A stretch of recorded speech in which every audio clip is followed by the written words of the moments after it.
How to open settings menu on Samsung Smart TV. Now, in this video, I'll show you how you can access the settings menu on your smart television with Samsung. Now, it's going to be case to case basis, and it will also be depending on what specific make and model of the Samsung TV that you have. But generally, settings is just around the corners. So if you go into your Samsung home screen, you should be able to see a lot of options at your left side. However, if these options is not showing, what you can do is to press the home button or home keys on your Samsung Smart TV remote control.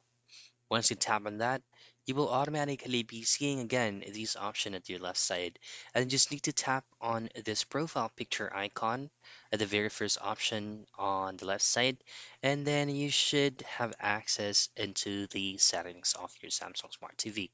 From there, for you to pull up the settings menu, you just go into general. Then if you go back, you should see access for sound, broadcasting, support, terms, and privacy. And that's it. That's how you access or open settings menu on Samsung Smart TV.